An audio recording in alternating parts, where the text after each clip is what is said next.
مزگەوتی گەورە لە تەسیسی شاری سلێمانیەوە دروست کراوە. طبعا مزگەوتی گەورە مێژوویەکی کۆنی هەیە لە شاری سلێمانیا.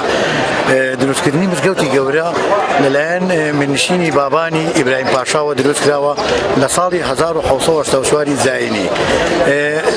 دوای ئەوەی کە دروست کراوە مزگەوتی گەورە کاک ئەحمەدی شێخ کە لە تەریقەتی نەقشبەندیەکانە خۆی کاک ئەحمەد شێخ سەرەتای لە گەیلانیەکانەوە هاتوون سەیدی گەیلانی و دوایی سەید نەقشبەندیەکانە بڵێن تەریقەتی نەقشبەندیەکانە کاک ئەحمەدی شێخ کە لە مزگەوتی گەورە ناسراوە بە کاک ئەحمەدی شێخ مزگەوتی گەورەی شاری سلێمانی.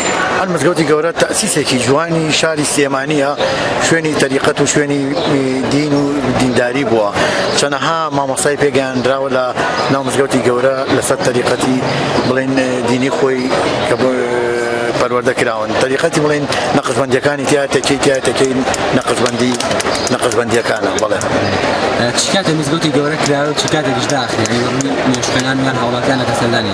بەڵێ طبعا مزگەوتی گەورە لە کاتی نوێژی بەیانیەوە کراوەیە هەتاک و دوای نوێژی عیشا ئەنجا دوای نوێژی عیشا داخستن بەخۆیەوە بینە مزگەوتی گەورە بەردەماو کراوەیە و مزگەوتی گەورە تایبەتمەندیێکی خۆی هەیە، کاری خێریشی تیاکرێ کە ڕۆژانە خواردن تەوزاکرێ بەسەر کۆمەڵی خەڵکانێکەوەیان لێرە نانەخۆن. ئەم خواردنەیەک کە تەوزیع ئەکرێ هەموو ڕۆژێک بەردەوامە هەموو ڕۆژێک بەڵێ بە تەقریبی لە ڕۆژێکە ئەتوانین چەند خواردن بەسەر هەژاران تەر والله تقریبا عددێکی زۆرە بە تەوەقعی من زیاد لا بڵێم بۆ 600 نەفەر زیاتر لەوانێ لێرە بەڵێ دەستی خۆشی ئازێتوانیان بەخێر بن سەرچاو و سەرسەرم بەخێر بن. Camiye ile Kak Ahmet 1700 yılda esislendi. Özü tarika Kadiriye'den gelme Nakşibendi.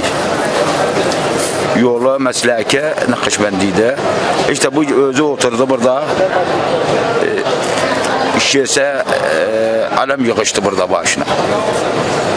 Kaç yüzyıl önce yapılmış bu cami? 200 yıl oldu. 200 yıl önce. Bu cami أقدمها بداية الجامع دين رئيسي جامع برضه أوجد لنا أول جامع سليمانية ده